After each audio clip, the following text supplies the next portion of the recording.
நினைக்கிறேன். அவருடைய சுய இரத்தத்தினாலே சம்பாதித்து கொண்ட சபை,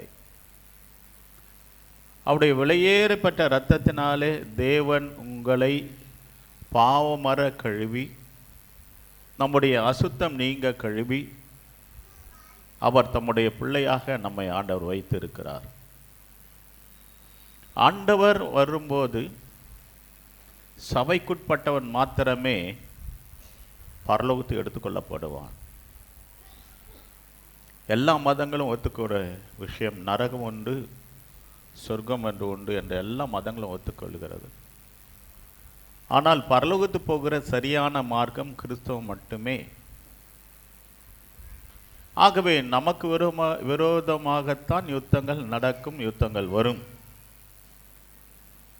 கவனியுங்கள், என்று லூசிபர் பரலோகத்தை விட்டு பூமியில் தள்ளப்பட்டானோ அன்றிலிருந்து இன்று வரைக்கும் யுத்தம் நடந்து கொண்டே இருக்கிறது. உங்களால் புரிந்து கொள்ள முடியாத அநேக காரியங்கள் பூமியில் நடந்து கொண்டு இருக்கிறது. அதற்கு பின்னணியில் இருக்கிறவன் சாத்தான் என்பதை நீங்கள் புரிந்து கொள்ளவில்லை, இந்த உலகமும் புரிந்து கொள்ளவில்லை. நீங்கள் அவனை குறித்து சொல்லும்போது 9ஆம் வசனம், உலகம் அனைத்தையும் மோசம் போக்குகிற பிசாஸ் என்னும் சாத்தான் என்றும் சொல்லப்பட்ட பழைய பாம்பாக வலு சர்ப்பம் தள்ளப்பட்டது. அது பூமியில விழ தள்ளப்பட்டது, அதனோடு கூட அதை சேர்ந்த தூதரும் தள்ளப்பட்டார். அப்ப எங்க இருக்கான் சாத்தான்? பூமியில தள்ளப்பட்டான், அவன் தூதர்களும் இருக்கிறார்கள். ஆகவே 12ஆம் வசனத்தை வாசிக்கும் போது, ஆகையால் பரலோகங்களே அவைகள் வாசமா இருக்கிறவர்களே களி கூறுங்கள். ஏன்னா பிசாசு கீழே தள்ளப்பட்டுட்டான். பூமியிலும் சமுத்திரங்களும் குடியிருக்கிறவர்களே ஐயோ, பிசாசானவன் தனக்கு கொஞ்ச காலம் மாத்திரம் உண்டென்று அறிந்து மிகுந்த கோபம் கொண்டு உங்களிடத்தில் இறங்கினபடியால் உங்களுக்கு ஆபத்து வரும் என்று சொல்ல கேட்டேன். இப்ப எங்க இறங்கி இருக்குது? நம் பூமியில இறங்கி இருக்கு.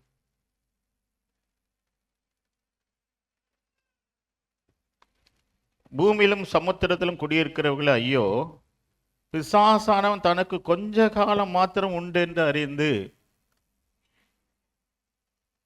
இன்னைக்கு நான் ஜெபித்து கொண்டு இருக்கும்போது ஆண்டவர் வார்த்தை, நான் சீக்கிரமாய் வருகிறேன், சீக்கிரமாய் வருகிறேன். அப்படி என்றால் பிசாசு இன்னும் கொஞ்ச காலம்தான் இருக்கு. பிசாசானவன் தனக்கு கொஞ்ச காலம் மாத்திரம் உண்டு என்று அறிந்து மிகுந்த கோபம் கொண்டு. ஏன் கோபம் உனக்கு? மிகுந்த கோபம். உன்னதத்துக்கு ஏறுவேன், உன்னதமானவருக்கு ஒப்பாவேன் என்று சொன்னான். நான் தேவனுடைய சமூகத்துக்கு ஏறுவேன், உன்னதமானவருக்கு நான் எப்படி இருப்பேன்? அவரை போலவே நான் இருப்பேன், அவருக்கு ஒப்பாவேன். ஆனால் அவனை ஆண்டவர், அவனையும் அவனை பின்பற்றினவர்களையும் தேவன் பூமிக்கு தள்ளிவிட்டார்.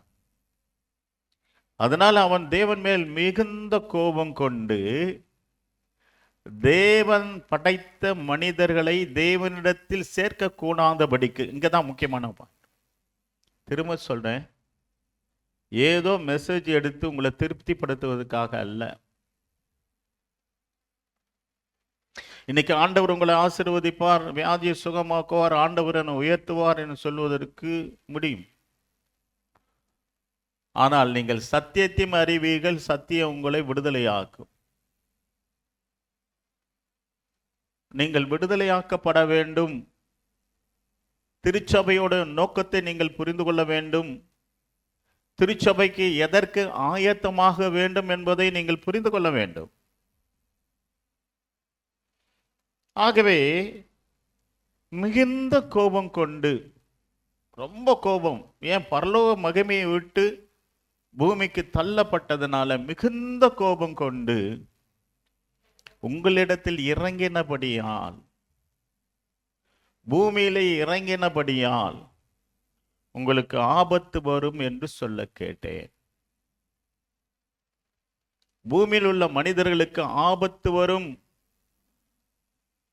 நீங்கள் சரியா அனலைஸ் பண்ணீங்கன்னா நடக்கிற எல்லா காரியங்களுக்கும் பின்னாலே பிசாசு இருக்கிறான் என்பதை புரிந்து கொள்ள வேண்டும். ஆண்டவருடைய வார்த்தை சொல்கிறது, அவன் கொல்லவும் அழிக்கும் வருகிறான், வேறு எதற்கும் வாரான், நான் ஜீவன் உண்டாகவும் அது பரிபூர்ணப்படவும் வந்தேன் என்று சொல்லுகிறான். பிசாசானவன் பூமியிலே கொல்லவும் மனிதர்களை அழிக்கவும் வந்திருக்கிறான்.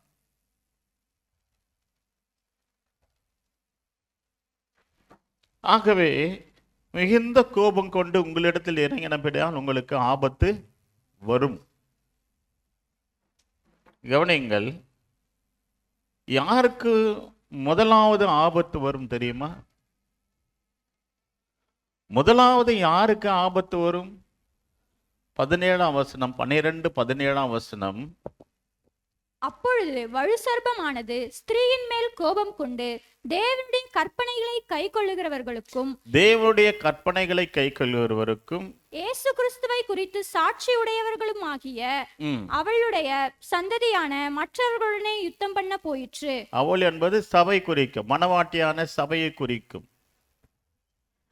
ஆகவே தேவனுடைய கற்பனைகளை கைக்கொள்களோடும், வேதத்தை தூக்குகிற என் அன்பு தேவ பிள்ளைகளே, தேவனுடைய கற்பனைகளை கைக்கொள்களோடும் இயேசு கிறிஸ்துவை குறித்து சாட்சி உடையவர்களாகிய அவளுடைய சந்ததியான மற்றவர்களுடைய யுத்தம் பண்ண போயிற்று. ஆகவே நமக்கு விரோதமாக யுத்தத்தை பிணைக்கிறான். நாம் கர்த்தரை விட்டு பின்வாங்கி போவதற்கான சாத்தியக்கூறுகளை பிசாசு உருவாக்குகிறான் என்பதை நீங்கள் புரிந்து கொள்ளுங்கள்.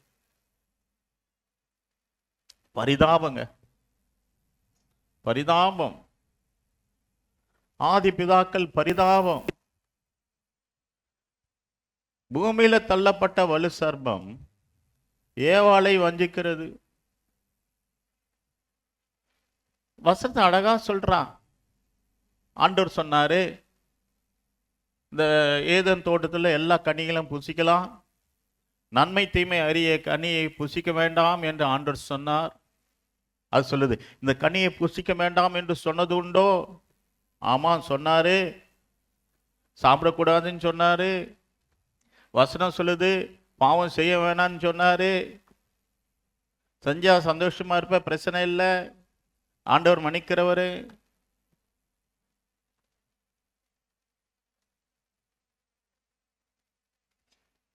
பறித்தால் தானும் சாப்பிட்டால்.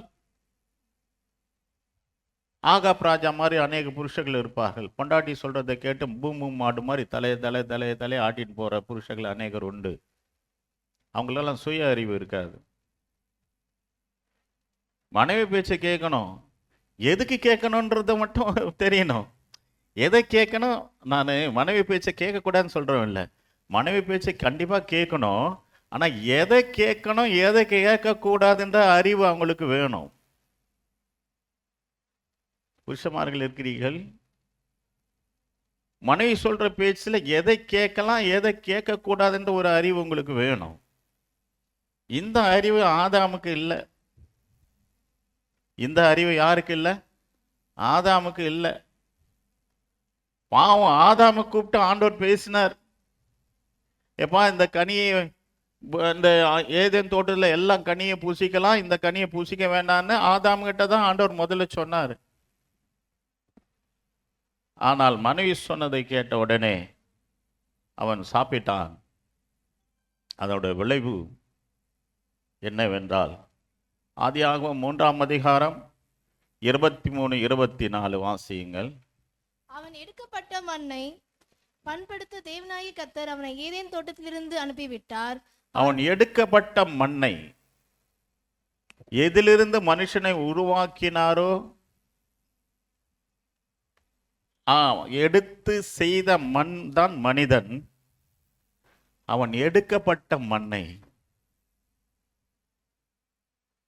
இல்லைன்னா நமக்கு சாபம் வந்திருக்காதுங்க. உண்மையா நீங்க தயவுசெய்து சீரியஸா கேளுங்க. நம்ம மண்ணுக்கு திரும்ப வேண்டிய அவசியமே இல்லைங்க. அப்படியே பரலோகத்தை எடுத்துக்கொள்ளப்பட வேண்டியவர்கள் நாம.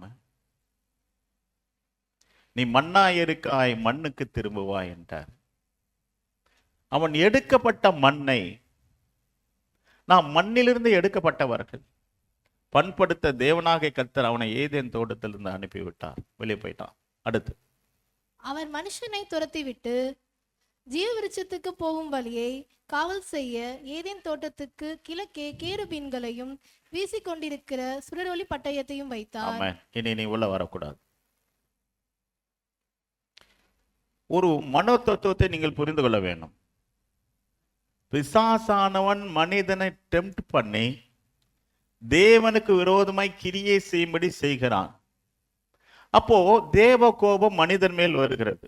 நீங்க முழு வேதாகமத்தையும் வாசிச்சீங்கன்னா, மனிதனை பிசாசானவன் தேவனுக்கு விரோதமாய் கிரியை செய்யும்படி, தேவனுடைய கட்டளை விட்டு வெளியே போகும்படி டெம்ப்ட் பண்ணுவான். இவர்கள் அதை செய்யும்போது தேவ கோபம் இவர்கள் மேல் வருகிறது, தேவனுடைய தண்டனை இவர்கள் மேல் வருகிறது. இதுதான் முழு வேதாகமத்தில் பார்க்கக்கூடிய ஒரு விஷயம். நான் உங்களுக்கு சுட்டி காட்டி கடந்து போகிறேன். இங்க ஆசையை கிளப்பிட்டான். நீ தேவனை போல மாறுவாய். அவனோட திட்டமே அதானே, தேவனை போல மாற வேண்டும் என்பதுதான் லூசிபரோட திட்டம். அதே தான் மனுஷனுக்கு சொல்ல, நீ தேவனை போல மாறிடுவாய். அதை தான் இங்க வந்து சொல்றான், நீ தேவனை போல மாறிடுவாய். உண்மையாகவே சிருஷ்டிக்கப்பட்ட மனுஷன் தேவனாகத்தான் இருக்கிறான். ஒரு நிஜமான உண்மை என்னன்னா, சிருஷ்டிக்கப்பட்ட மனிதர்கள் தேவனை போலத்தான் இருக்கிறீர்கள். ஆதாம ஏவாளும் தேவனை போலத்தான் இருந்தார்கள். ஏதேன் தோட்டத்தில் தகப்பனும் பிள்ளையும் உலாவுகிறது போலதான் உலாவினார்கள். இப்பொழுதும் திருச்சபை மக்களே, நீங்கள் தேவனுடைய போல தேவனுடைய சாயலில் தான் இருக்கிறீர்கள். இப்பொழுதும் நீங்கள் தேவனாகத்தான் இருக்கிறீர்கள். யோவான் 10:35 என்று நினைக்கிறேன்.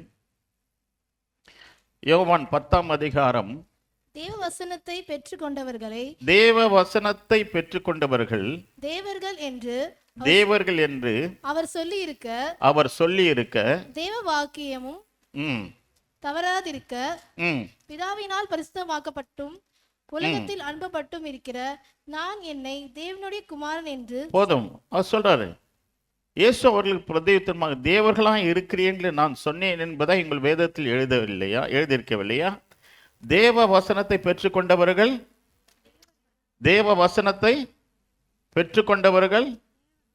தேவனாய் இருக்கிறீர்கள். தேவ வசனத்தை பெற்றுக்கொண்டவர்கள் தேவர்களாய் இருக்கிறீர்கள். இப்போது நீங்கள் தேவர்களாகத்தான் இருக்கிறீர்கள். அல்லேலூயா. இப்போது நீங்கள் தேவர்களாகத்தான் இருக்கிறீர்கள். தேவன் உங்களோடு இருக்கிறபடினால நீங்கள் தேவர்களாக தான் இருக்கிறீர்கள். ஆகவே பிசாசு என்ன பண்றான்? அப்போதும் ஆதாம் ஏவாளும் தேவனுடைய சாயலிலே தேவனுக்கு ஒப்பாகத்தான் இருந்தார்கள். இன்றும் நீங்கள் தேவ சாயலிலே தேவனுக்கு ஒப்பாகத்தான் இருக்கிறீர்கள். சங்கீதம் 82:6 சொல்லும்போது, நீங்கள் தேவர்கள் என்றும் நீங்கள் எல்லோரும் உன்னதமான மக்கள் என்று நான் சொல்லி இருக்கிறேன் என்று சொல்றார். சங்கீதம் 82:6 நீங்கள் தேவர்கள் என்றும் நீங்கள் எல்லாம் உன்னதமான மக்கள் என்றும் நான் சொல்லியிருந்தேன். உண்மையாக ஆதாமும் ஏவாளும் தேவர்களாகத்தான் இருந்தார்கள், தேவனுடைய பிள்ளைகளாகத்தான் இருந்தார்கள். இப்போதும் கூட நீங்கள் அதே போல இன்றைக்கு தேவர்களாக இருக்கிறீர், தேவனுடைய பிள்ளைகளாக இருக்கிறீர். ஏன் தெரியுமா? இயேசு கிறிஸ்துவின் விலையேற பெற்ற இரத்தத்தினால கழுவப்பட்டபடினாலே நீங்கள் தேவர்களாக இருக்கிறீர்கள். வேத வசனத்தை கை கொள்வதனாலே நீங்கள் தேவர்களாக இருக்கிறீர்கள். அதே தான் இப்பவும் நடக்குது. அன்றைக்கு ஆதாமும் ஏவாளையும் தேவனை விட்டு பிரிக்க என்னெல்லாம் தந்திரத்தை பிசாசு செய்தானோ, இன்று தேவ சாயலில் இருக்கிற தேவனை போல இருக்கிற உங்களை தேவனை விட்டு பிரிப்பதற்காக அநேக தந்திர உபாயங்களை பிசாசு இன்று உங்களிடத்தில் செய்து கொண்டு இருக்கிறார். அதை நீங்கள் புரிந்து கொள்ள. முதலாவது, தேவனை விட்டு பிரிப்பது, இதுதான் பிசாசின் மிகப்பெரிய தந்திரம்.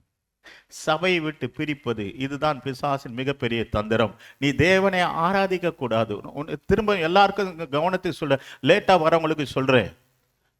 வரவங்களுக்கு சொல்றேன், சர்ச்சுக்கு வந்துட்டு சும்மா வாய மூடி இருக்கிறவங்களுக்கு நான் சொல்றேன், நீங்கள் தேவனை ஆராதிக்க கூடாது என்பதை பிசாசின் திட்டம். ஆராதனை கூடம் என்று இருக்கிறது. பரலோகத்தில் ஆராதனை கூடம். கர்த்தர் பரிசுத்தர் பரிசுத்தர் பரிசுத்தர், அவர் கிருபை என்றும் உள்ளது. கேருபீன்களும் சேராபீன்களும் கர்த்தரை ஆராதித்தார்கள் பரலோகத்தில். நீ பூலோகத்தில் தேவனை ஆராதிக்க அந்த தந்திரம் இன்றைக்கு அநேகருக்கு புரியவில்லை. பிசாசின் தந்திரம் அநேகருக்கு புரியவில்லை. தாமதமாக ஆராதனைக்கு வருவர்களுக்கு நான் சொல்லுகிறேன், பிசாசின் தந்திரத்துக்கு நீங்க உட்பட்டு விட்டீர்கள். பிசாசுக்கு என்ன வேணும்? நீ தேவனை ஆராதிக்க கூடாது, நீ தேவனை ஆராதிக்க கூடாது, அது அவனுக்கு பிடிக்காது. இன்றைக்கு திருச்சபைக்கு தாமதம் வருகிற அல்லது வந்த பிறகு அமைதியாய் தூங்குகிறவர்களுக்கு நான் சொல்லுகிறேன், நீ தேவ வசனத்தை கேட்க கூடாது, தேவனை ஆராதிக்க கூடாது, தேவனுடைய சபைக்கு போகக்கூடாது. நீ சொல்ல, நான் கிறிஸ்தவன், நான் நல்ல கிறிஸ்தவன் நீ சொல்லலாம், நான் உண்மையான கிறிஸ்தவனா இருக்கிறேன் நீ சொல்லலாம். ஆனால் கட்டளை என்ன சொல்லுகிறது? வேத வசனம் என்ன சொல்கிறது? ஓய்வு நாளை பரிசுத்தமாய் ஆசரிக்க நினைப்பாயாக. உங்களை அறியாமலேயே நீங்க சொல்லுங்க, ஒரு நாள் ஆராதனைக்கு போனா என்ன, போகலன்னா என்ன, உயிரா போயிடும். இன்னைக்கு ரொம்ப முக்கியமான வேலை இருக்கு. இன்னைக்கு கூட என்னால் எந்திரிக்க முடியல. ஏன்னா நான் சாட்சி சொல்லலை, நான் முடியும் போது சொல்றேன். அங்க இருக்கிற கிளைமேட் வேற, இங்க இருக்கிற கிளைமேட் வேற. 2 நாள் அங்க எனக்கு அந்த கிளைமேட்டுக்கு மெர்ஜ் ஆகிறதுக்கு 2 நாள் ஆயிடுச்சு. அதன் பிறகு பழகிடுச்சு. அங்க போன நாளைக்கு அது சுவிட்சர்லாந்து பக்கத்துல இருக்காங்க, ஸ்வெட்டர் போட்டு இருக்கிறேன். 2 நாள் கழிச்சு ஸ்வெட்டர் கேட்டேன். அங்க எப்படி நார்மலா எல்லாரும் இருந்தாலும் அது மாதிரி நானும் இருந்துட்டேன். இங்க வந்த பிறகு பயங்கர சூடு, தாழ முடியல, அவ்வளோ டயர்டு. நீ காலையில் எந்திரிக்க முடியல, அந்த அளவுக்கு கஷ்டமாயிடுச்சு. அப்படியே நெருப்பு மத்தியில் இருக்கிற மாதிரி ஆயிடுது. அங்கே எப்படியும் பனியிலே இருந்துட்டு பாடி அதுக்கு செட் ஆகிடுது. இங்கே வந்த பிறகு நெருப்பில் இருக்கிற மாதிரி இருக்குது. இது செட் ஆகிறது கொஞ்சம் டைம் எடுக்கும். நல்ல காலம் டிசம்பரில் வந்துடுங்க பாஸ்டர், 1 மாதம்னாங்க.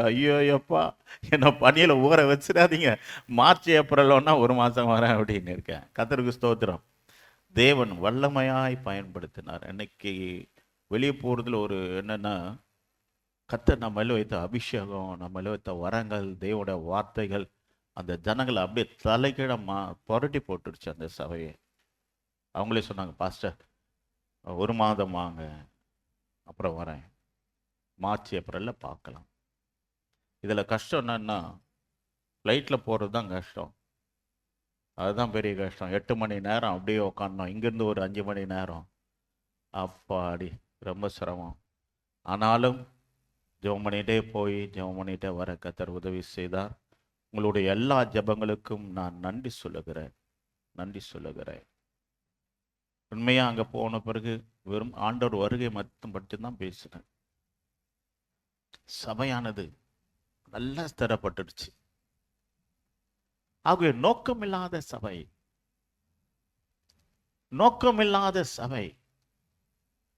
இன்னைக்கு அநேகருக்கு நோக்கம் இல்லை தெரியுமா?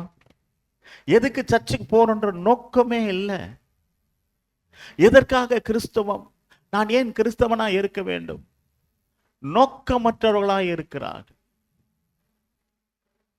பரலோக வாழ்வுக்காகத்தான் கிறிஸ்தவம். பரலோக வாழ்வுக்கு உங்களை ஆயத்த பண்ணுகிற இடம்தான் திருச்சபை என்பதை நோக்கமற்றவர்களாய் இருக்கிறார்கள். மதமாக பார்த்து கொண்டிருக்கிறீர்கள்.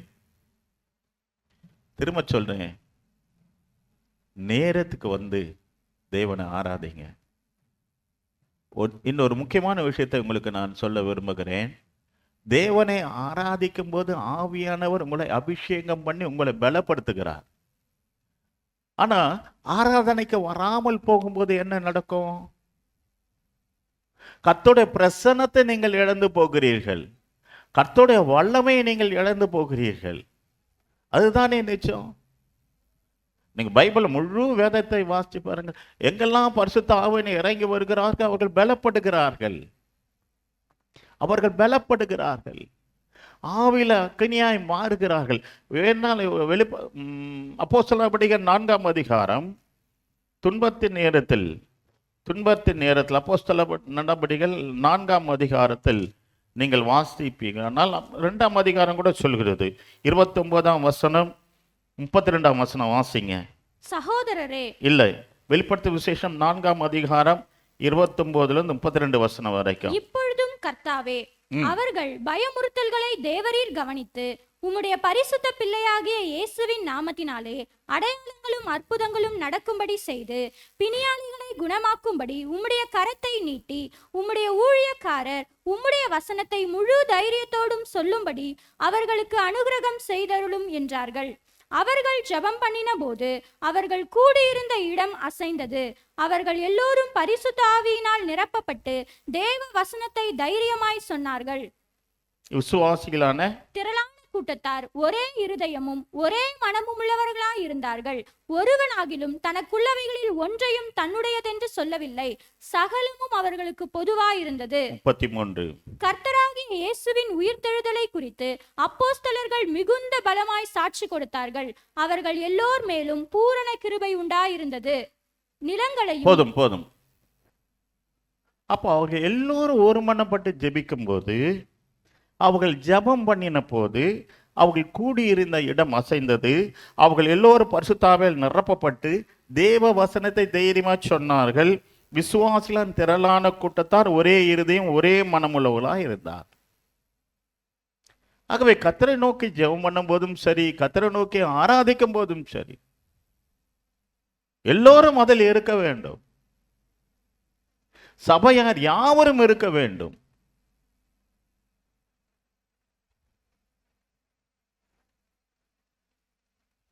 அவர்கள் எல்லோரும் பரிசுத்தாவில் நிரப்பப்பட்டார்கள்.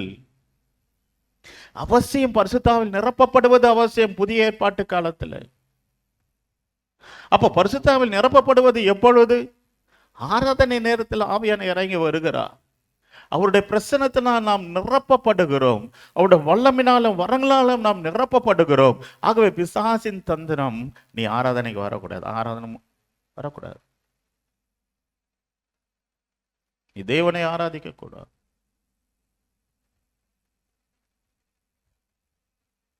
முழு வேதாகமத்தை எடுத்துக்கொள்ளுங்கள்.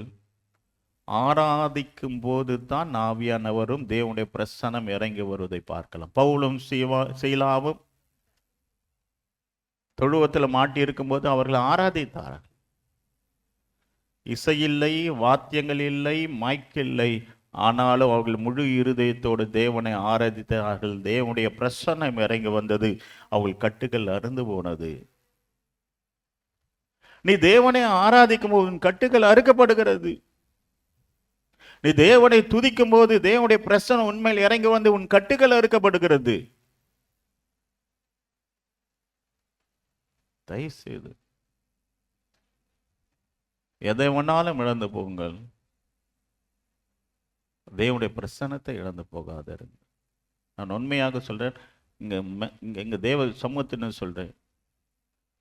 அவ்வளோ தூரம் பிரயாணம் பண்ணி வந்து நைட் ப்ரேயரில் எவ்வளோ பேர் கஷ்டப்படுவாங்க, எவ்வளோ பேருக்கு விடுதலை வேணும். கொஞ்சம் கூட ரெஸ்ட் இல்லை. உடனே நைட் ப்ரேயருக்கு வந்தேன். ஏன் ரெஸ்ட் எடுக்கக்கூடாதா? இல்லைங்க, என்னை அழைத்தவர் என்னை பலப்படுத்துகிறார். என்னை அழைத்தவருக்கு பிரியமாய் நடக்க நான் விரும்புகிறேன். என்னை அழைத்த ஊழியத்துக்கு உண்மையாக இருக்க நான் விரும்புகிறேன், செய்கிறேன். என்னை நம்பி இருக்கிற ஜனங்களுக்கு விடுதலை வேணும். எவ்வளோ உண்மையாகவே பார்த்தா புறஜாதியார் ஏகப்பட்ட பேர் வந்திருந்தாங்க. நம்ம சபையார் நிறைய பேர் காணவே இல்லை. ஏன் ஊழியக்காரர் கூட காண நிறைய பேர். எனக்கு ரொம்ப வருத்தம். ஒரு இரவு விழித்திருக்க கூடாதா? யாக்கோபு பேதுரு யோவானை பார்த்து கேட்டார், 1 மணி நேரம் விழித்திருக்க கூடாதா? ஒரு நாள், ஒரு அரை நாள் கர்த்தருக்காக விழித்திருந்து ஜெபிக்க கூடாதா? ஒரு நைட் பிரேயருக்கு வரக்கூடாதா? சொல்லுங்க. இவ்வளவு சபையார் இருக்கிறீர்கள், நைட் பிரேயருக்கு ஒரு நாள் வந்தா என்ன? ஒரு நாள் வந்தா என்ன ஆயிரும்? உடம்பு கெட்டுடுமா? எங்கே போகிறது சபை? எங்கே போகிறது? ஒரு இரவு ஜெபத்தில் கலந்து கொண்டு ஜெபிக்க உங்களுக்கு ஆயத்தமா இல்லையே. ஆனா தேவனை ஆசீர்வதிக்கணும், தேவன் உங்களை பரலோகத்துக்கு கூட்டிட்டு போகணும். நான் உங்ககிட்ட என்ன திரும்ப எதிர்பார்க்கிறேன்? உன் முழு இருதயத்தோடு, முழு மனதோடு, முழு ஆத்துமாவோட, முழு பலத்தோடு என்னை நேசிப்பான்னு ஆண்டவர் கேட்கிறார்.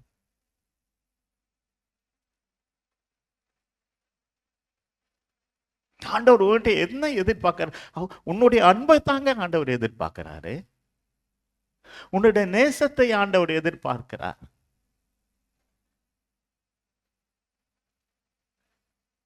ஒரு தகப்பன் தன் பிள்ளை சித்திரவதையை அனுபவிப்பதை எப்படி ஏற்றுக்கொள்ளுவான்? என் பிள்ளை வேதனைப்படுவானா? என் பிள்ளைக்காக நான் வேதனை அனுபவிக்கிறேன் சொல்லுவதுதானே தகப்பன்.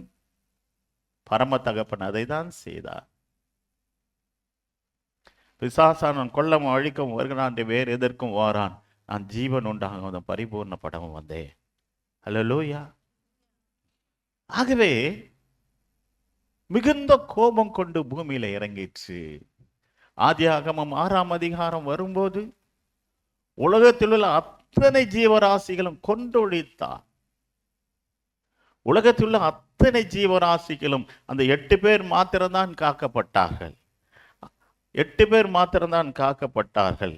இங்க வாசிக்கிறோம், ஆதியாகமம் 6ஆம் அதிகாரத்தில் வாசிக்கும் போது, அந்நாட்களில் ராட்சதர் பூமியில இருந்தார்கள். பின்பு தேவகுமாரர் மனுஷகுமாரத்தோடு கூடுகிறதுனால் அவருக்கு பிள்ளைகள் பெற்ற போது இவர்களும் பூர்வத்தில் பேர் பெற்ற மனுஷரானார்கள்.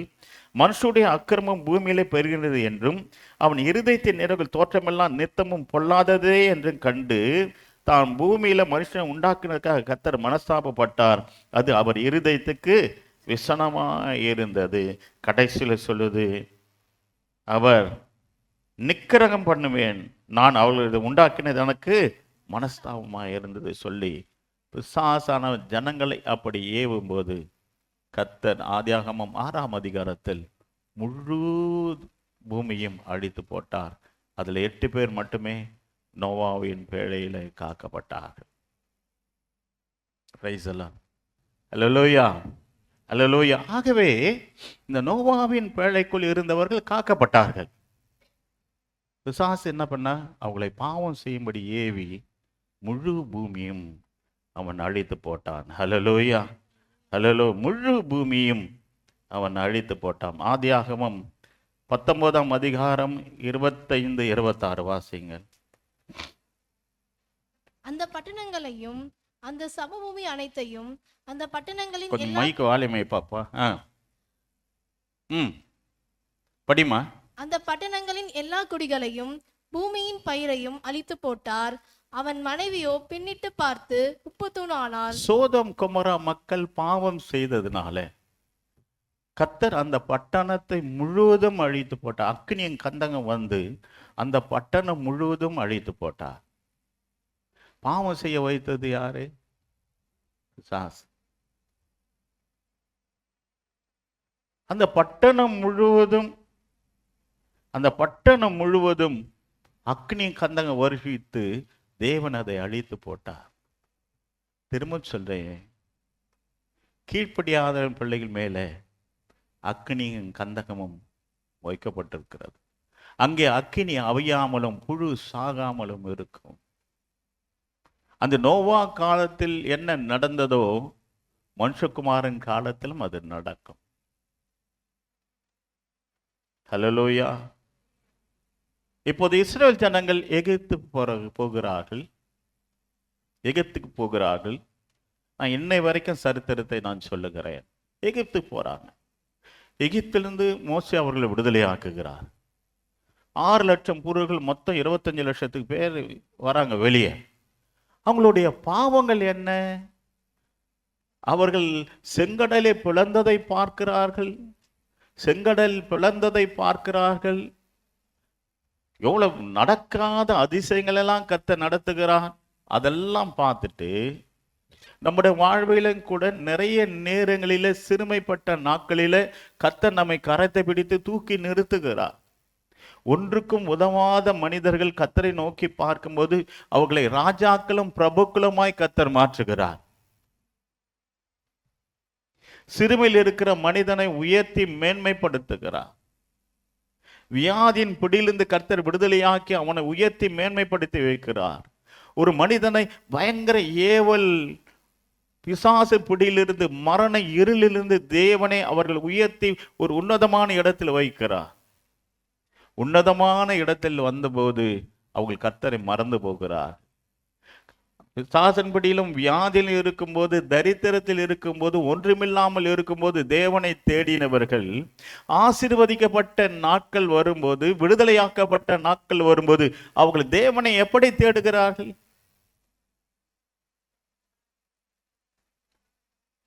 இங்க பாருங்க, 5000 ரூபாய் சம்பளம் வரும்போது 500 ரூபாய் ஒழுங்கா தசமாகம் கொடுப்பான். 50,000 ரூபாய் சம்பாதிக்கும் போது கொடுக்குறானா? சொல்லுங்க.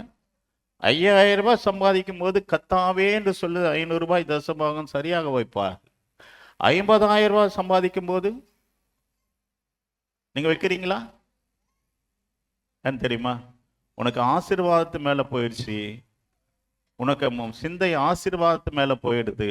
ஊரெல்லாம் கடன் வாங்கி கடன் கொடுக்கறதுக்கே உன்னால முடியல. கடன் வாங்க சொல்றாரா ஆண்டவரே?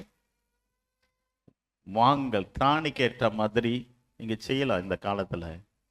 ஆனால் தேவனுக்கு உண்டானதை தேவனுக்கும், ராயனுக்கு உண்டானதை ராயனுக்கும் செலுத்துகிறீர்களா? சொல்லுங்க. அதெல்லாம் பழைய ஏற்பாடு பாஸ்டர், புதிய ஏற்பாட்டுல இல்ல. புதிய ஏற்பாட்டுல நிறைய வசனங்கள் இருக்கு எபிரேயர்ல. நான் அந்த சப்ஜெக்டுக்கே வரல. நீ எந்த அளவுக்கு அன்பு கூறுகிறாய் அதுதான் முக்கியம். அதுக்கு அடையாளம் தான் தசமா. எனக்கு சிறுமையிலிருந்து தேவன் உயர்த்தும் போது நீ எந்த அளவுக்கு ஆண்டவருக்காக செய்கிறாய்? சொல்லுங்க. தேவனிடத்தில் அன்பு இருக்குமானால் அவர்கள் நிலங்களை விற்றார்கள், வீடுகளை விற்றார்கள், தேவனுக்கு என்று கொடுத்தார்கள். ஏன் தெரியுமா? தேவனுடைய அன்பு பூரணமாய் அவர்களுக்கு இருந்தது. அவளுக்கு ஒரு நம்பிக்கை இருந்தது, எனக்கு இந்த பூமி சொந்தமல்ல, பரலோகத்தில் என் குடியிருப்போ பரலோகத்தில் இருக்கிறது, அங்கே இயேசுவின் இரட்சகர் வர நான் காத்திருக்கிறேன். பிலிப்பியர் 3ஆம் அதிகாரத்தில் பவுல் சொல்கிறார், என்னோட குடியிருப்போ பரலோகத்தில் இருக்கிறது. 20:21, 3:20-21. என்னோட குடியிருப்போ பரலோகத்தில் இருக்கிறது. Price the Lord. எத்தனை பேர் நம்புறீங்க? எத்தனை பேர் நம்புறீங்க? என்னுடைய குடியிருப்பு பரலோகத்தில் இருக்கிறது என்று எத்தனை பேர் நம்புகிறீர்கள்? Price the Lord. என்னுடைய குடியிருப்பு பரலோகத்தில் இருக்கிறது. 3ஆம் அதிகாரம் 20:21. நம்முடைய குடியிருப்போ பரலோகத்தில் இருக்கிறது, அங்கே இருந்து கர்த்தராய் இருக்கிற இயேசு கிறிஸ்து என்னும் இரட்சகர் வர எதிர்பார்த்து கொண்டிருக்கிறோம்.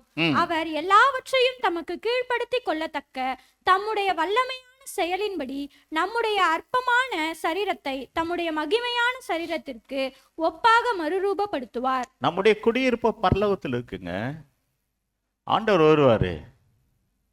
நம்முடைய அற்பமான சரீரத்தை அவருடைய மகிமையுள்ள சரீரருக்கு ஒப்பாக மறுரூபப்படுத்தி அவரை போலவே மாற்றி, எப்படி மாற்றி? அப்பாவை போலவே நீ பிள்ளை மாறிடுவ. மகிமையுள்ள சரீரம். மகிமையுள்ள சரீரம் என்ன? மறுரூபப்படுத்துவார்னா என்ன? முகம் சூரியனை போல மாறும், உன் வஸ்திரம் வெளிச்சமாய் மாறும். மத்தேயு 17 வாசிக்கிறோம். அவருடைய மகிமையுள்ள சரீரத்துக்கு ஒப்பாக உன்னையும் மாற்றி அவர் எங்கே இருக்கிறாரோ அங்க உன்னை கூட்டிட்டு போவாரு. நம்முடைய குடியிருப்போ பரலோகத்தில் இருக்கிறது. அங்க இந்த இரட்சகராக இயேசு வர நாம் காத்திருக்கிறோம். சபை காத்திருக்கணுங்க. சபை காத்திருக்கணும். இயேசுவே எப்போது வருவீர் என்று சபையானது காத்திருக்க வேண்டும். நான் திரும்ப சொல்றேன், பிரசங்கம் பண்றதுக்காக பண்ணல, என் இருதயத்தின் ஆழ்ந்த ஆவியானவர் என்னை பாரப்படுத்துவதனால சொல்றேன். நம்முடைய குடியிருப்பு பரலோகத்தில் இருக்கிறது. அங்கு இயேசு என்னும் இரட்சகர் வாழ நாம் காத்திருக்கிறோம். சபையானது ஆண்டவர் வருகைக்காக காத்திருக்கிறதா? ஆண்டவர் வர போறார், நான் இயேசுவை போலவே மாறி போவேன். முகம் சூரியனை போல மாறும், வஸ்திரம் வெளிச்சத்தை போல மாறும். அப்படியே பரலோகத்தில் என்னுடைய குடியிருப்பு அங்க இருக்கு, என் வீடு அங்க இருக்கு, என்னோட வீடு அங்க இருக்கு. இன்னைக்கு நான் வாடகை வீட்டில் இருக்கேன். என்னோட பூமி, என்னோட குடியிருப்போ பூமியில் இருக்குதுன்னு ஆண்டு சொல்ல. நம்முடைய குடியிருப்போ பரலோகத்தில் இருக்கிறது. நிரந்தர குடியிருப்பு. பாஸ்டர் எனக்கு சொந்தமாக வீடு இல்லை பாஸ்டர், என்ன பண்ணுறது, வாடகை வீட்டில் அலைஞ்சு நிற்கிறேன். டேய், உன்னோட குடியிருப்பு பர்மனெண்ட்டாக அங்கே இருக்குது. இங்கே கொஞ்சம் காலம் இருந்துட்டு போயிட்டே இருக்க வேண்டியதுதான். நான் நிறைய நேரங்களை நினைப்பேன், நிறைய நான் நினைப்பேன், நீங்கள் யாரும் தப்பாக நினைக்கக்கூடாது. ஒரு வீடு கட்டுறதுக்கு 50 லட்ச ரூபா செலவு பண்ணால் 50 லட்ச ரூபா கத்தருக்காக எதாவது செஞ்சுட்டு போனால் எவ்வளோ ஜனங்கள் ரட்சிக்கப்படுவாங்க. அதுக்கு போய் ஏன் இன்வெஸ்ட் பண்ணிட்டு இருக்கணும்? அப்படி தான் இது நாள் வரைக்கும் அப்படி தான் நான் நினைக்கிறேன். நான் ஒரு 25 லட்ச ரூபா நான் வீடு கட்டணும்னா அந்த 25 லட்ச ரூபாய் நான் சபைக்காக செலவு பண்ண எவ்வளோ ஆத்மா ரட்சிக்கப்பட்டு போகும் இல்லையா? கட்ட முடியும். இவ்வளோ பெரிய பில்டிங் கட்டணும், அவ்வளோ பெரிய ஹாஸ்டல் கட்டணும்னுக்கு ஒரு வீடு கட்டிக்க தெரியாதா? ஏன் தெரியுமா? அந்த பணத்தை கத்தருக்குன்னு செலவு பண்ணா சபை வளரும், ஆத்மா ரட்சிக்கப்படுமே. அதுதான் என்னோட தரிசனம். அதுதான் என்னோட தரிசனம். ஆகவே நான் என்ன சொல்றேன், நம்முடைய குடியிருப்பு பரலோகத்தில் இருக்கு. அங்க ஆண்டவர் எனக்கு அருமையான ஒரு வீட்டை கட்டின்னு இருக்கிறாரு. அதனால நீங்க வீடு கட்டக்கூடாதுன்னு நான் உங்களுக்கு சொல்லலை. என்னோட அழைப்பு அது, என்னுடைய சிந்தனை அது. அதனால் உங்களுக்கு வீடுகள் வேண்டும் என்பதில் எனக்கு கருத்து வேறுபாடு கிடையாது. உங்களுக்கு நல்ல வீடு கட்டி கட்டாத நல்ல வீட்டில் குடியிருக்க வேண்டும் என்றுதான் தேவனுடைய விருப்பம். ஆனால் நீங்கள் கொடுக்கிற பணத்தை நான் வீடு கட்டிக்கொள்ள எனக்கு மனதில்லை. நீங்கள் கொடுக்கிற தசம்பாகம், நீங்கள் கொடுக்கிற காணிக்கை வைத்து எனக்கு வீடு கட்டிக்கொள்ள எனக்கு மனதில்லை. அதை கத்தருக்கென்று பயன்படுத்தவே விரும்புகிறேன். Praise the lord. அல்லேலூயா. நான் உழைத்து நான் சம்பாதித்தேன் என்றால் நான் வீடு கட்டிக்கொள்ளலாம், அது என்னோட விருப்பம். ஆனால் உங்கள் பணத்தில், நீங்கள் கொடுக்கிற பணத்தில் எனக்கு சௌக்கியமா வீடு கட்டிக்கொள்ள நான் விரும்பவில்லை. எனக்கு போக்குவரத்துக்கு ஒரு கார் வேணும், அதான் வச்சிருக்கேன். என் பேர்ல இருக்குது, அது மட்டும்தான், வேற எதுவுமே கிடையாது. ஹல்லேலூயா. எதுக்கு சொல்றேன்னா, உன்னுடைய ஆத்மா எவ்வளவு விலையேறப்பட்டது தெரியுமா? உன் ஆத்மா, அந்த பூமியில் இருக்கிற ஒவ்வொரு ஆத்மாவும் எவ்வளவு விலையேறப்பட்டது தெரியுமா? பிசாசுக்கு பார்க்குறீங்க, பிசாசுக்கு அவன் தூதருக்காக நரகம் என்று இருக்கும்போது இன்றைக்கு விக்கிராதனை செய்கிற ஜனங்கள் நரகத்து போகிறார்களே, அவளுக்காக சபை என்ன செய்கிறது? தன்னையே பார்த்துட்டு இருக்க. உன் ஆத்மாக்கத்தானே இயேசு கிறிஸ்து பரலோகத்தை விட்டு பூமிக்கு இறங்கி வந்தார். உன் ஆத்மா எவ்வளவு விலையேறப்பட்டது.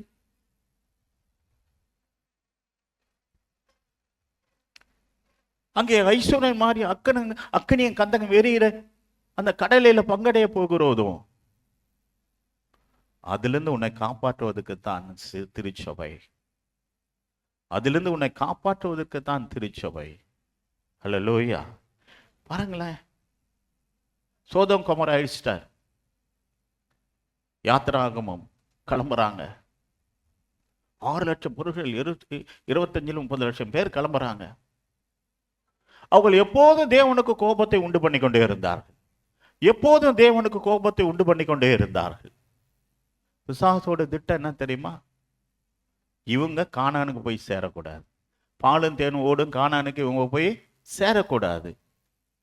அப்ப சேரக்கூடாதுன்னா இவங்களை வச்சு தேவனுக்கு கோபம் மூட்ட வேணும். இவங்களை வச்சு, இவங்க ஜனங்களை வச்சு தேவனுடைய ஜனத்தை வைத்து தேவனுடைய ஜனத்தை வைத்து தேவனுக்கு கோபம் மூட்ட வேணும். அதுதாங்க திட்டம். அப்ப கோபம் மூட்டிட்டாங்க. கீழ்ப்படியாமல் போனார்கள். ஐயோ, நாங்கள் எகிப்தில் இருந்திருந்தால் தாவலை அங்கு இறைச்சி திருப்தியா சாப்பிட்டோம், அப்பத்தை திருப்தியா சாப்பிட்டோம். கேட்டப்பா, சரி காடையை நான் கொடுத்துட்டேன், சாப்பிடு. தண்ணீர் வேணும், கசப்பான தண்ணீர் கூட மதுரமாய் மாற்றி கொடுத்தா மாறாவின் தண்ணீர் மதுரமாய் மாறிட்டு, கண்மலையை பிளந்து தண்ணீரை கத்தர் கொடுத்த, இதெல்லாம் கொடுத்தா கூட அதெல்லாம் ஆண்டவர் மன்னிச்சுட்டே வந்தாருங்க. எல்லாத்தையும் மன்னிச்சுக்கிட்டே வந்தாருங்க. எல்லாத்தையும் மன்னிச்சிட்டாரு. ஏங்க, கண்ணுக்குட்டி வைத்து ஆராதனை செய்தவனு கூட மன்னிச்சிட்டாரு. அதுல 3000 பேர் செத்தாங்க. மோச கோவம் கொண்டு வெட்ட சொன்னா வெட்டிட்டாங்க. 3000 பேர் செத்தாங்க, விட்டுருங்க. அது கூட பிசாசு தந்திரம். 3000 பேர் வெட்டி போட்டான். ஆனால் என்னாகும் 14ஆம் அதிகாரத்தில் கானானை வேவு பார்க்க 40 நாள் அனுப்பின போது எது தேவனுடைய தரிசனமோ, சபையே நல்லாக கவனி, எது தேவனுடைய தரிசனமோ, எதை கொண்டு எகிப்தின் அடிமைத்தனத்திலிருந்து பாவத்திலிருந்து ஜனங்களை விடுதலையாக்கி தேவன் கொண்டு வந்தாரோ, கொண்டு வந்த தரிசனத்தை இந்த எகிப்து ஜனங்கள் மறந்து போனார்கள். இன்றைக்கு தேவன் எதிலிருந்து உங்களை வெளியே கொண்டு வந்தாரோ, எதற்காக கொண்டு வந்தாரோ, இன்று சபையானது அந்த தரிசனத்தை மறந்து விட்டது. கானான், அதுதான் தேவனுடைய திட்டம். எகிப்திலிருந்து ஆண்டவர் விடுதலையாக்கி, எகிப்தின் பாவத்திலிருந்து விடுதலையாக்கி, எகிப்தின் அடிமைத்தனத்திலிருந்து ஜனங்களை விடுதலையாக்கி எங்கே அழைத்து போக வேண்டும், பாலும் தேனும் ஓடும் கானானுக்குள் என் ஜனங்களை பிரவேசிக்க பண்ணுவேன் என்று மோசே கொண்டு அழைத்து கொண்டு போனாரே. ஆனால் அந்த ஜனங்கள் கானானை பத்தி மறந்துட்டாங்க. இன்றைக்கு கூட சபையார் பரம கானானை மறந்து போனார்கள். இன்றைக்கு சபையார் பரம கானானை மறந்து போனார்கள். இன்று சபையார் பரிசுத்த எருசலேமை மறந்து போனார்கள்.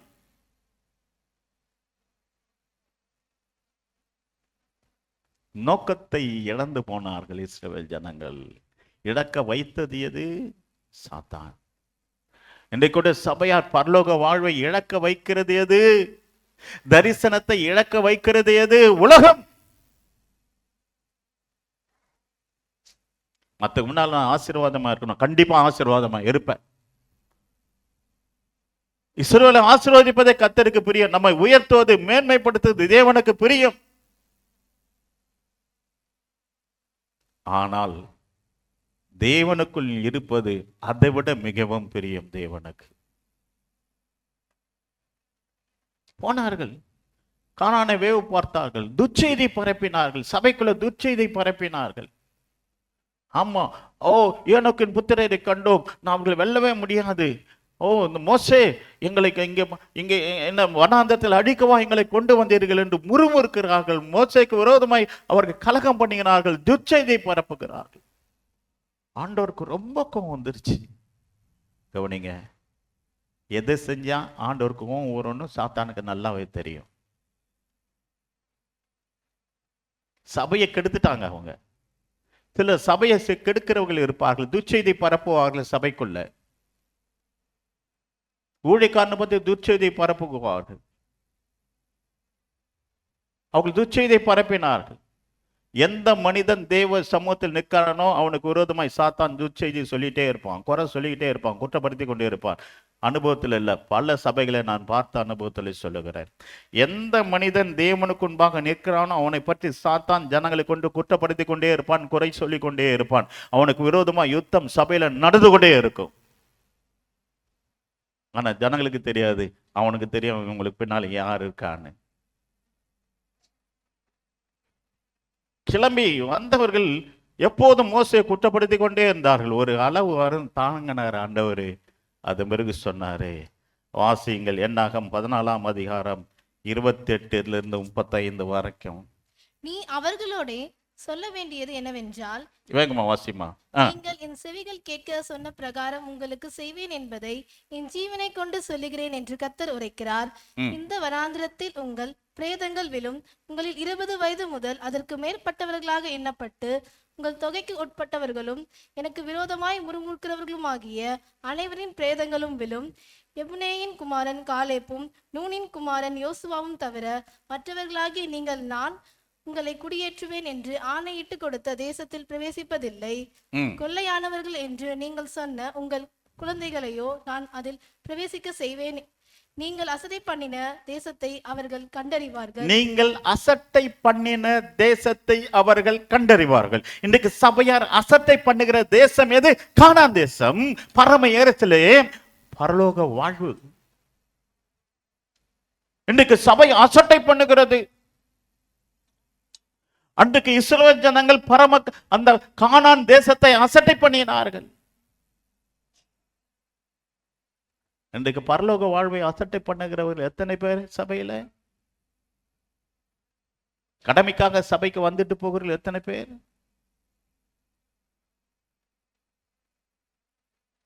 பிசாசின் தந்தனை பாருங்க. அந்த 6 லட்சம் புருஷர்கள் மற்ற ஸ்திரீகள் அத்தனை பேரும் கிட்ட வந்துட்டாங்க.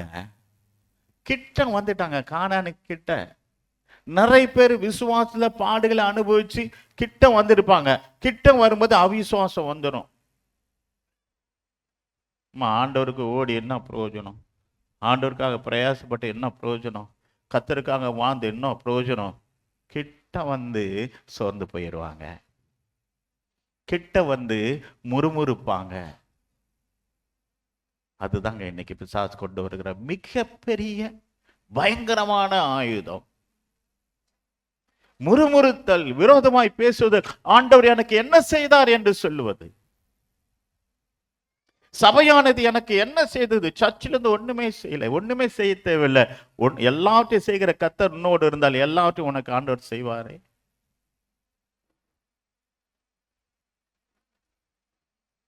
ஆகவே அவர்கள் தரிசனத்தை இழந்து போனார். இன்றைக்கு சபையை, உன் தரிசனத்தை நீ இழந்து போகாது. பரலோக வாழ்வு மட்டுமே சபையோட தரிசனம். 40 ஆண்டுகள் அலைந்து திரிந்து அந்த வனாந்தரத்தை அவர்கள் செத்து ஒழிந்தார்கள். பக்கத்தில் இருக்க கானானுக்கு போயிருக்கலாம். பக்கத்தில் இருக்க, இத்தனை வருஷம் உண்மையா இருந்தீங்க, ஆண்டவர் வர வரைக்கும் மிகுந்த உண்மையாயிருங்கள். சபையை ஒருபோதும் அலட்சியம் பண்ணார். ஒரு நாளும் ஓய்வு நாள் ஆராதனைக்கு தாமதமாய் வராது. 1 மணிக்கு விட்டாலும் உட்காந்துரு. ஸ்வீடன்லாம் ரைட் டைம் பண்ணுவாங்க. நான் அப்படிலாம் இல்லை. நான் இப்படிதான் இந்த டைம் தான் விடுவேன், இஷ்டம்தான் இறையில் நான் போன்ட்டேன். உட்காந்துருந்தாங்க பாருங்க. ரொம்ப தாழ்மையா சொல்றேன், 2.5 வருஷத்துல அந்த சர்ச்சுக்கு போகாத பெரிய ஊழியக்காரர் யாருமே இல்லை. நம்ம இவர் கூட போனார், கண்மலையானவரை யார் பாடினது? யாரு?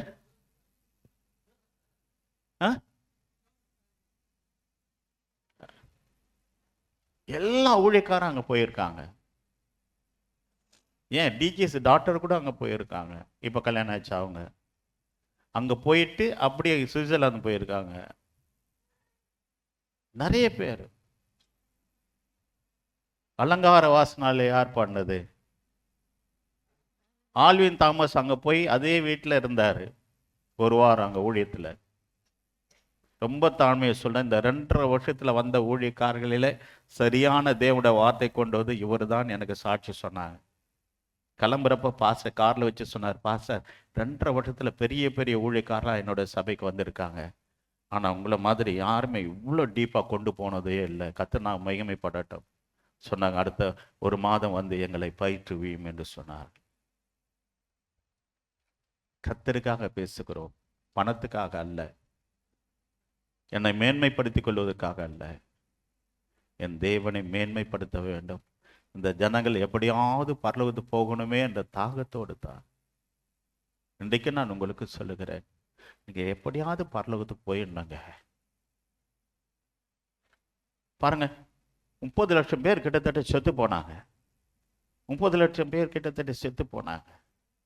ஹல்லேலூயா. 2 சாமுவேல் 24ஆம் அதிகாரம் 1ஆம் வசனம். 2 சாமுவேல் 24ஆம் அதிகாரம். இவங்க சொல்றான், ஜனங்களை தொகையிடும்படி பிசாசு ஏவுகிறான். 2 சாமுவேல் 24:1. கர்த்தருடைய கோபம் திரும்ப இஸ்ரவேலின் மேல் மூண்டது. இஸ்ரவேல் யூதா என்பவர்களை லக்கம் பார் என்று அவர்களுக்கு விரோதமாய் சொல்லுகிறதற்கு தாவீது ஏவப்பட்டான். அப்படி இருங்க, தாவீது ஏவப்பட்டான். இன்னைக்கு அநேக மனிதர்கள் தேவனை விட்டு பிரிக்கும்படி பிசாசால் ஏவப்படுகிறார்கள். சபை விட்டு பிரிக்கும்படி பிசாசால் ஏவப்படுகிறார்கள். இன்னைக்கு அநேக மக்கள், அம்மா அந்த சர்ச்சுக்கு போய் என்ன ஒண்ணும் இல்லை, ஏவப்படுகிறார்கள். சபைக்கு போகக்கூடாதபடி பிசாசினால் ஏவப்படுகிறார்கள். அவங்களுக்கு சபையை விட தாம் பிரச்சனை தான் பெருசுன்னு சொல்லி பிசாசினால் ஏவப்படுகிற. கவனிங்க, அவர்களுக்கு சபையை விட பரலோக வாழ்க்கை விட தங்க பிரச்சனை தான் பெருசு, உலக காரியங்கள் தான் பெருசுன்னு ஏவப்படுகிறவர்கள் சபை விட்டு வெளியே போகிறார்கள். சபை கர்த்தருக்குரியது, சத்தியம் கர்த்தருக்குரியது. அநேகர் சபை விட்டு போகும்படி ஏவப்படுகிறார்கள் பிசாசினால். அது அவங்களுக்கு தெரியாது, பிரச்சனை தான் பார்ப்பாங்க. பிரச்சனைக்கு பின்னால யார் இருக்கான்னு அவங்களுக்கு தெரியாது. ஆகவே இங்கே பிசாசானவன் யூதா என்பவர்களை இலக்கம் பார் என்று அவளுக்கு விரோதமாய் சொல்வதற்கு தாவீது ஏவப்பட்டான். மனிதன் ஏவப்படுகிறான். தன்னை பிசாசு ஆட்கொண்டு இருக்கிறது என்பதை அநேக மக்களுக்கு தெரியாமல் பேசிக்கொண்டு இருக்கிறார்கள். தன்னை பிசாசு இதை பேசும்படி ஏவுகிறான் என்று தெரியாமல் அநேகர் பேசிக்கொண்டு இருக்கிறார்கள். ஒன்று தெரிந்து கொள்ளுங்கள், சபைக்கு விரோதமாய் ஊழியனுக்கு விரோதமாய் பேசும்படி பிசாசு ஏவுகிறான் என்பதை நீங்கள் புரிந்து கொள்ளுங்கள். ஒரு பாஸ்டர் பத்தி குறை சொல்றான், அவனை பார்த்து சொல்லுங்க, உனக்குள்ள பிசாசுக்கு அவன் ஏவுறான். சபை பத்தி குறை சொன்னானா பாருங்க. பிசாசோட டார்கெட் 2 பேர் தான், மோசேவும் சபையும் தான். நீ கானானுக்கு போகக்கூடாது. திரும்ப சொல்றேன், கர்த்தருக்குள் இருக்கிற சபை போராட்டத்தை சந்தித்து கொண்டே வளரும். கர்த்தரே இல்லாத சபை வேகமாய் வளரும். ஆனா அங்க யுத்தமே கிடையாது, அங்க யுத்தமே கிடையாது. வேகமா வளரும். பிசாசு தடை பண்ண மாட்டான். போடா வளரு போ, நீ ஏன் கொடுத்தா இருக்க. அங்க பார்த்தா ஆசீர்வாதம் ஆசீர்வாதம், கர்த்தர் உன்னை உயர்த்துவார், கர்த்தர் உன்னை மேன்மைப்படுத்துவார். இதை சொல்லி சொல்லி ஜனங்கள் ஆசீர்வாதத்துக்காகவே இருப்பாங்க. அந்த சபையும் நிச்சயமாய் ஆசீர்வதிக்கப்படும், இல்லவே நான் சொல்லவில்லை. ஆனால் பரலோக வாழ்வு, பரலோக வாழ்க்கை அது இல்லாமல் சபை இல்லையே. தாவீது ஏவப்படுகிறான், தவறு செய்யும்படி பிசாசால் ஏவப்படுகிறான். ஒன்றுமில்லாத அப்பாவி ஜனங்கள், அப்பாவி ஜனங்கள். 15ஆம் வசனத்தை வாசியுங்கள். அப்பொழுது கர்த்தர் இஸ்ரவேலிலே அன்று காலமே தொடங்கி குறித்த காலம் வரைக்கும் கொள்ளை நோயை வரப்பண்ணினார்.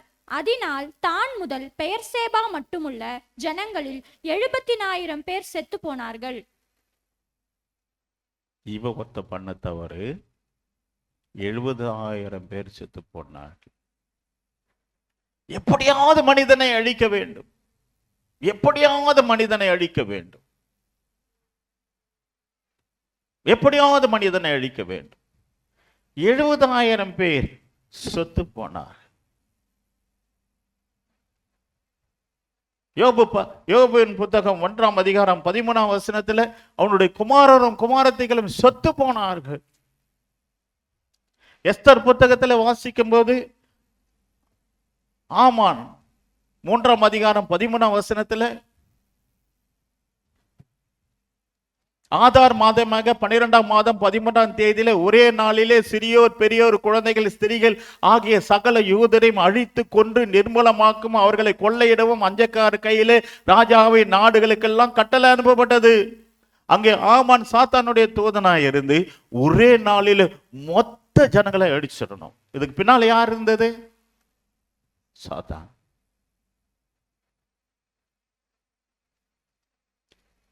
நீங்கள் வேதத்தை சரியாக வாசியுங்கள். ஒரே நாள்ல எல்லாத்தையும் அழிச்சிடணும். எஸ்தர் புத்தகத்துல ஒரே நாள்ல வாசிக்கிற, ஒரே நாள்ல எல்லாம் அழிச்சிடணும்.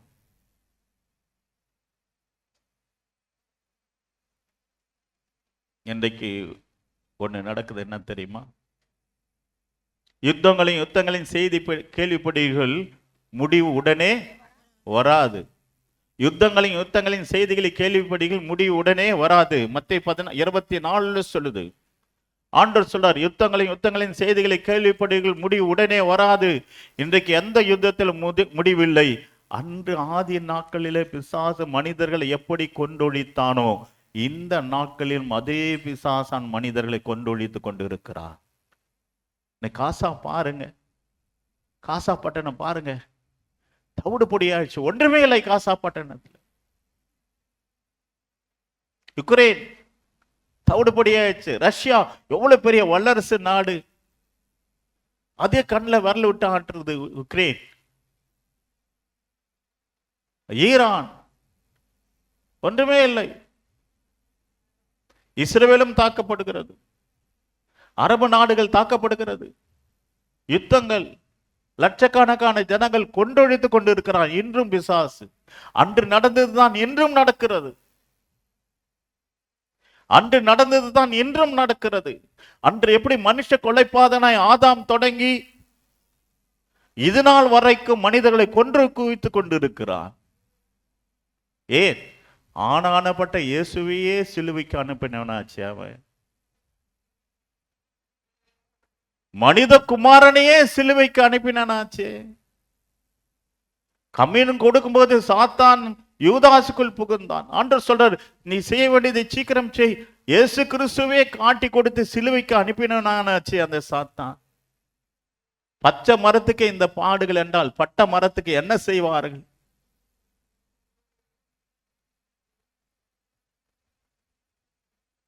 ஆகவே இன்று சாத்தானின் தந்திரத்திலிருந்து நீங்கள் ஜெயிக்க வேண்டும் என்றால், சாத்தானை நீங்கள் ஜெயிக்க வேண்டும் என்றால், பிசாசை நீங்கள் ஜெயிக்க வேண்டும் என்றால் ஒரே ஒரு காரியம் இருக்கிறது. வெளிப்படுத்த விசேஷம் 12ஆம் அதிகாரம் 11ஆம் வசனம். மரணம் நேடுகிறதா இருந்தாலும் அதற்கு தப்பும்படி தங்கள் ஜீவனையும் பாராமல் ஆட்டுக்குட்டியின் இரத்தத்தினாலும் தங்கள் சாட்சியின் வசனத்தினாலும் அவனை ஜெயித்தார்கள். ஆமென். இயேசுவின் இரத்தத்தினாலே சாத்தானின் வல்லமைகளை நாம் ஜெயிக்க முடியும். நான் மனத்தந்து சொல்றேங்க. நான் ரிட்டர்ன் வரும்போது ஸ்வீடன் ஃப்ளைட்டில் ஏறிட்டேன். எனக்கு மூச்சு திணறல் வந்துருச்சு. அவ்வளோ சில்னஸ், டீப் பிரீத். அப்படியே ஜோம் பண்ணிட்டே போகிறேன். ஆண்டவரே, எனக்கு எந்த தீங்கு அணுகாதபடி காத்துக்கொள்ளுங்க. எந்த தீங்கு, ஐஸ் மாதிரி இருக்க உள்ள ஏசி, மூச்சு அப்படியே ஜோம் பண்ணிகிட்டே வந்தேன். ஒரு 2 மணி நேரம் அப்படியே கண்ணை மூடி ஜோம் பண்ணிட்டு வந்தேன். கர்த்தர் கிருபையாய் விடுதலை தந்தார். அப்படி ஒரு பயம் வந்துருச்சு. ஆனால் கர்த்தர் இறங்கினார். இன்னும் ஓட வேண்டிய தூரம் அதிகம். இப்போ சொல்றேன், திரும்ப நான் அதே தேசத்துக்கு போவேன். ஹல்லேலூயா. திரும்ப அதே தேசத்துக்கு போவேன். திரும்ப சொல்றேன், நாம் ஜெயிக்கவே பிறந்திருக்கிறோம். பின்னால் இருக்கும் சொல்ல, நான் ஜெயிக்கவே பிறந்திருக்கிறேன். நான் ஜெயிக்கவே பிறந்திருக்கிறேன். எப்படி ஜெயிப்பேன் தெரியுமா? ஆட்டுக்குட்டியின் ரத்தத்தினாலும் சாட்சியின் வசனத்தினாலும் நான் பிசாசை ஜெயிப்பேன். ரீபா கனமா தூரானா ஷகனா தீரின் எல்லாம் எழுந்து நிற்போம். எல்லாம் அன்று ஆதாம் தொடங்கி இந்த நாள் வரைக்கும் பிசாசு நமக்கு விரோதமாக நிற்கிறான். சபை விட்டு அப்புறப்படுத்தும்படி பிசாசு தந்திரங்களை அவன் உபயோகப்படுத்துகிறான். திரும்ப சொல்றேன், நீ பிசாசு ஜெயிக்கணும்னா 2 வழி. ஆட்டுக்குட்டியின் ரத்தம், சாட்சியின் வசனம். வசனத்தினால ஆண்டவர் பிசாசு ஜெயித்தார். உன் தேவனாகிய கர்த்தரை பரீட்சை பாராதிருப்பாயாக என்று சொன்னார். மனிதன் அப்பத்தினாலும் அல்ல, தேவனுடைய வாயிலிருந்து புறப்படுகிற ஒவ்வொரு வார்த்தையினாலும் பிழைப்பான் என்று அவனை ஜெயித்தார். உன் தேவனாகிய கர்த்தரை நீ பரீட்சை பாராதிருப்பாய் என்று சொல்லி ஜெயித்தார்.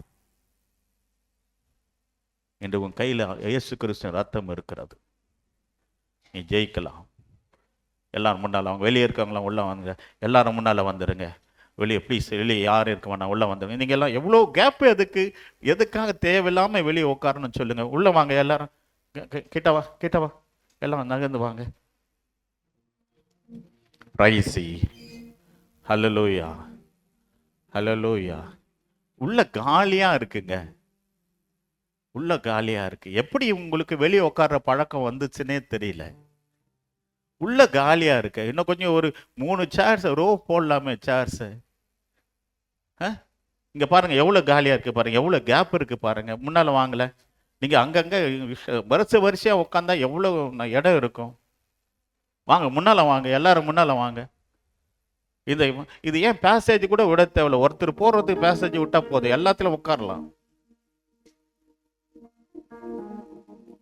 வர்றவங்கலாம் பின்னாலே நின்றுட்டா முன்னால பாருங்க எவ்வளவு காலியா இருக்கு. இங்க பாருங்க எவ்வளவு இடம் இருக்கு.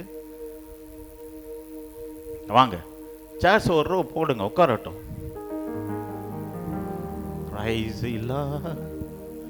ஆட்டுக்குட்டியின் ரத்தத்தினாலும் சாட்சியின் வசனத்தினாலும் பிசாசை நாம் ஜெயித்தோம். நாம் ஜெயிக்கவே பிறந்திருக்கிறீர்கள். ஒரு ஆதாரா ஷகனா தீரி நீ கல்ல பர்ரக்கலப தீரிபி ஒரு ரபல்லாதர நீ ஷகனா தீரி நீ கல்ல பர்ருக்கனம தூரனா. 21ஆம் அதிகாரம், வெளிப்படுத்த விசேஷம் 21ஆம் அதிகாரம் 3ஆம் வசனத்தை வாசியுங்கள். 21:3. மேலும் பரலோகத்திலிருந்து உண்டான ஒரு பெரும் சத்தத்தை கேட்டேன். அது இதோ மனுஷனிடத்தில் தேவனுடைய வாசத்தலம் இருக்கிறது. அவரிடத்தில் அவர் வாசமாய் இருப்பார். அவர்களும் அவருடைய ஜனங்களாய் இருப்பார்கள். தேவன் தாமே அவர்களோடு இருந்து அவர்களுடைய தேவனாய் இருப்பார். Price the Lord. நம்மோடு தேவன் இருக்கார். அவர் பேரு இம்மானுவேல். உன்னோடு தேவன் இருக்கிறார். உங்களோடு தேவன் இருக்கிறார். என் அன்பு தேவ பிள்ளைகளே, என் அன்பு தேவ பிள்ளைகளே, உங்களோடு தேவன் இருக்கிறார். தேவனுடைய திட்டம் என்ன தெரியுமா? உன்னை தம்மோடு வைத்துக் கொள்ள வேண்டும் என்று விரும்புகிறார். உன்னை பரலோகத்தை அழைத்து சென்று அவரோடு கூட வைத்துக் கொள்ள வேண்டும் இருக்கிறார். பிசாசோட திட்டமோ, ஓ நீ பரலோகத்துக்கு போகக்கூடாது. பிசாசை ஜெயிக்கிறவளாய் இருக்கிறோம். இயேசுவின் ரத்தத்தினாலே, சாட்சியின் வசனத்தினாலே நாம் அவனை ஜெயிக்கிறோம். ஜெயம் கொடுக்கும் தேவனுக்கு கோடி கோடி ஸ்தோத்திரம். வாழ்வளிக்கும் இயேசு ராஜாவுக்கு வாழ்நாள் எல்லாம் ஸ்தோத்திரம். நமக்கு ஜெயம் கொடுக்கும் தேவனுக்கு. பயப்படாத, பிசாசை நீ ஜெயித்த. ஏன் ஆட்டுக்குட்டியின் ரத்தத்தினாலும் சாட்சியின் வசனத்தாலும் பிசாசை ஜெயித்தாய். நீ ஜெயிக்கவே பிறந்திருக்கிறாய். கிறிஸ்து இயேசுக்குள் வெற்றி சிறக்க பண்ணுகிற தேவன் உங்களை எல்லா காரியத்திலும் வெற்றி சிறக்க பண்ணுவாராக.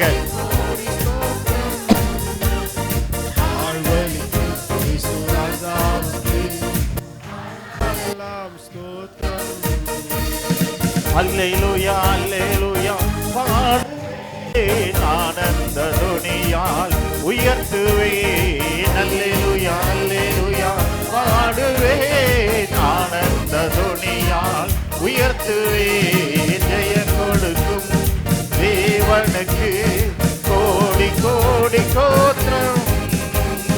வாழ்வளிக்கும் இயேசு ராஜாவுக்கு வாழ்நாள் எல்லாம் ஸ்தோத்திரம்.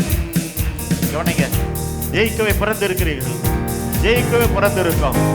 சாத்தானை ஜெயிக்கவே பிறந்திருக்கிறோம். சாத்தானின் காலின் கீழ் போட்டு மிதிக்கவே நாம் பிறந்திருக்கிறோம். நம்மோடு தேவன் இருக்கிறார். உங்களோடு தேவன் இருக்கிறார். சர்வ வல்லவல்ல தேவன் இதோ இருக்கிறார். இதோ மனுஷனிடத்தில் தேவனுடைய வாசத்தலம் இருக்கிறது. அவரிடத்தில் அவர் வாசமாய் இருப்பார்.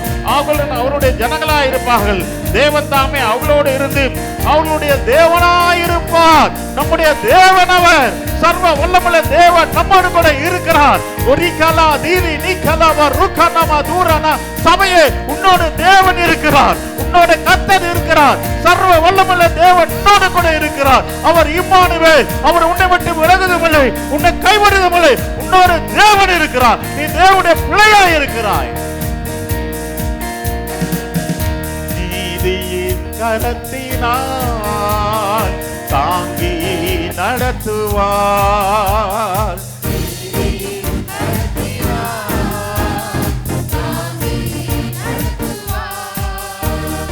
கர்த்தரே என் பலன், எதற்குமே அஞ்சிடே.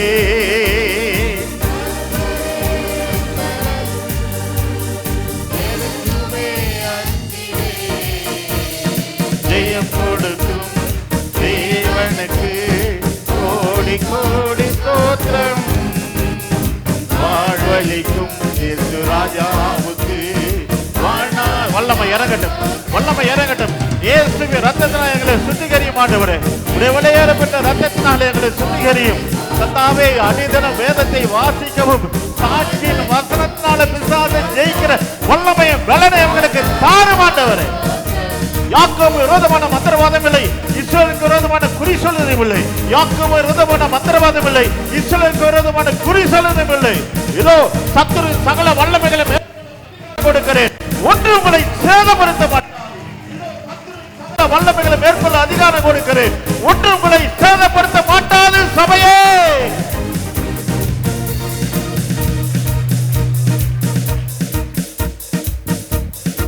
அற்புதம் செய்பவர், அகிலம் படைத்தவர். அற்புதம் செய்பவர், ஆமென். அகிலம் படைத்தவர். யுத்தத்தில் வல்லவர், மீட்பர் ஜெயிக்கிறார்.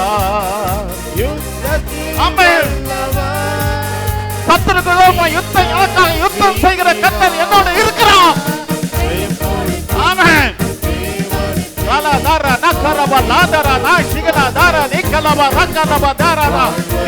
உனக்கு விரோதமாய் எழுப்புகிற சத்துருக்களை கர்த்தர் மண்ணடிப்பார். உனக்கு விரோதமாய் எழுப்புகிற சத்துருக்கு விரோதமாய் கர்த்தர் யுத்தம் பண்ணுவார். சபையே, தேவனோடு கூட இருக்கிறார். சர்வ பயப்படாதே, நான் உன்னோடு கூட இருக்கிறேன்.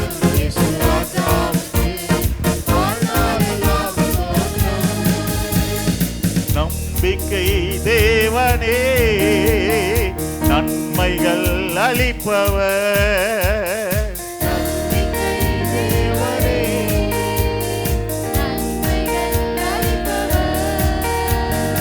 வார்த்தையை அனுப்பியே மகிமைப்படுத்துவார்.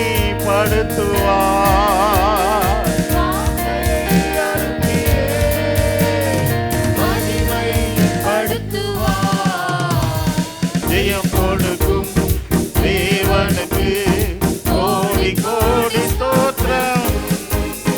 வாழ்வளிக்கும் இயேசு ராஜாவுக்கு வாழ்நாளெல்லாம் ஸ்தோத்திரம். நமக்கு ஜெயம் கொடுக்கும் தேவனுக்கு கோடி கோடி ஸ்தோத்திரம். வாழ்வளிக்கும் இயேசு ராஜாவுக்கு வாழ்நாளெல்லாம் ஸ்தோத்திரம். உண்மை தேவனே, உருக்கம் நிறைந்தவர். உண்மை தேவனே, உருக்கம் நிறைந்தவர். என்னை காப்பவர் உறங்குவதில்லை. என்னை காப்பவர் உறங்குவதில்லை. என்னை காக்கிற தேவன் உண்ணுவதும் இல்லை, உறங்குவதும் இல்லை. என்னை காக்கிற என்னோடு இருக்கிறார். நான் தேவனுடைய பிள்ளை. கண்கள் மூடி ஜெபிப்போமா? தகப்பனே, இந்த நல்ல வேலைக்காய் நன்றி செலுத்துகிறேன். கிருபையின் கரம் உங்களோடு கூட இருந்து நடத்தட்டும். நான் உன்னை விட்டு விலகுவதும் இல்லை, உன்னை கைவிடுவதும் இல்லை என்று சொல்கிற கர்த்தர் இந்த பிள்ளைகளோடு கூட இருங்கப்பா. இயேசுநாதா, இயேசுநாதா, ஒவ்வொருவரையும் ஆசீர்வதிங்க ராஜா. விசேஷமாய் பரலோக வாழ்வுக்கு ஆண்டவரே சபையை ஆயத்தப்படுத்துங்கப்பா. ஒருபோதும் முறுமுறுக்காதபடி, இஸ்ரவேல் ஜனங்களைப் போல முறுமுறுக்காதபடி, தாவீது சாத்தானால் ஏவப்பட்டபடி இவர் ஒருவரும் சாத்தான இவர்களை எந்த காரியத்தில் ஏவாதபடி இவர்களை சுற்றி கர்த்தர் வேலடைத்து பாதுகாத்து கொள்ளும். ஆண்டவரே, இஸ்ரவேல் ஜனங்கள் கானானை ஆண்டவர் போகாதபடி தடுத்து போட்டான். ஆண்டவரை அப்படி இருக்கும் இல்லாதபடி பரமாய் கானானை காண இவர்களை ஆயத்தப்படுத்தும் கர்த்தாவே. தாழ்த்தி ஒப்பு கொடுக்கிறோம் இயேசுவின் நாமத்தில் பிதாவே.